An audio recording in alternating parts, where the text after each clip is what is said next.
Now, Republican Congressman Tom Emmer of Minnesota. He is the third highest ranking Republican in the House. He is the actual title is House Majority Whip. Do people have to call you Whip, Emmer? Is that like a thing? Might be one of the nicer things.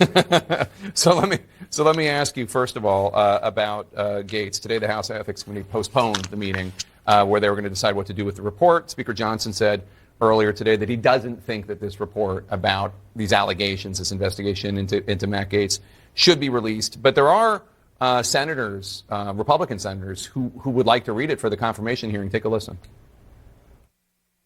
I think there should not be any limitation on the Senate Judiciary Committee's investigation, including whatever the House Ethics Committee has generated. And we should have access to it one way or another based on the way that we do all of these nominations. Do you think that your Senate colleagues, at the very least, Republican colleagues in the Senate should get to see it?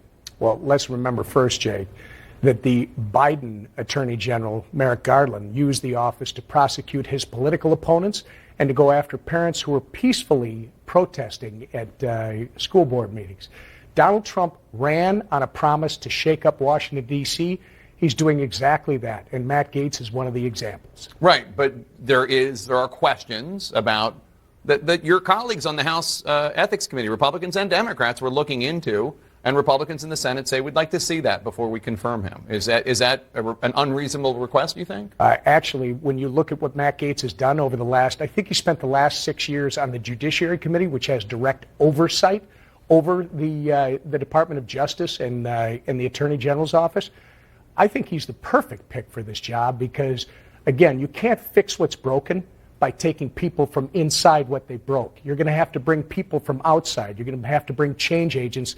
At the end of the day, Jake, they're all going to be executing on the Trump agenda, not their agenda. Right, but certainly somebody, and he's accused of having sex with a high school girl, a 17-year-old. He denies it. He says it's not true, but the House Ethics Committee is looking into that.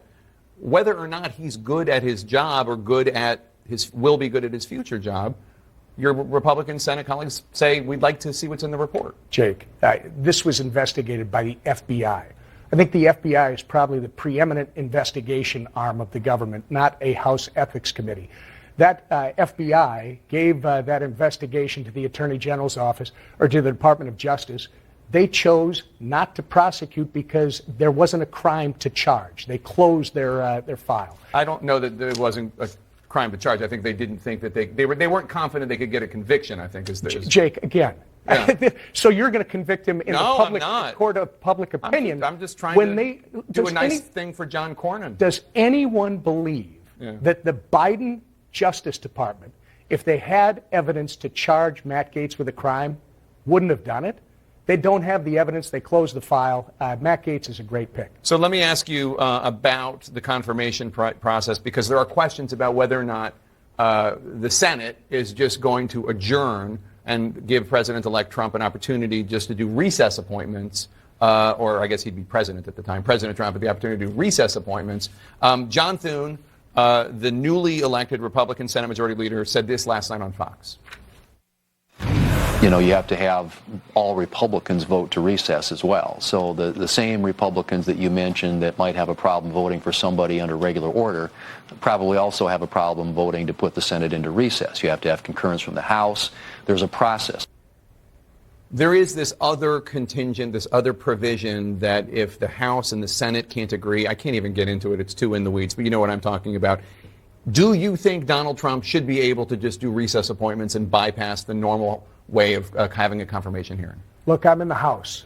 That's a question for John Thune. In the House, we've got our job. The Senate's got theirs. We try to work together, but this confirmation process is entirely a Senate responsibility. John Thune, as I understand it, the part that isn't part of that clip, has said that all of these appointees are going to get vetted through the process, and they'll all have an honest process. And I think they'll get confirmed. So I want to ask you a question about Robert F. Kennedy Jr., the nominee to be head of the Department of Health and Human Services. He's an outspoken critic of vaccines.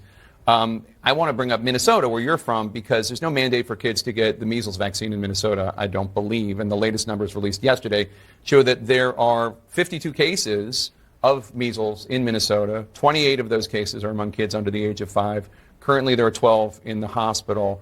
We don't see this kind of epidemic of measles in places where there is a vaccine mandate. What is your take on that? Are you concerned about that at all? I'm a Minnesotan, Jake, and you're telling me I'm 63 years old. I got vaccinated for measles. You're telling me that at some point we decided we're not doing that anymore?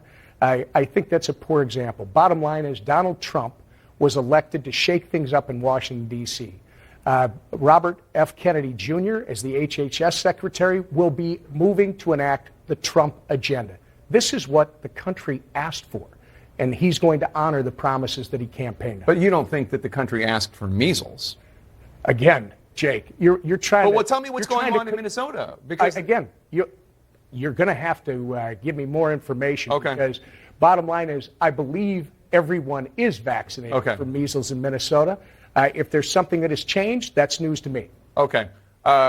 Whip Emmer, it's good to see you, sir. Don't be a stranger. Thanks so much for being here. Congratulations on your party, keeping control of the House, winning control of the Senate, winning control of the White House. Quite a day. You guys must be pretty excited.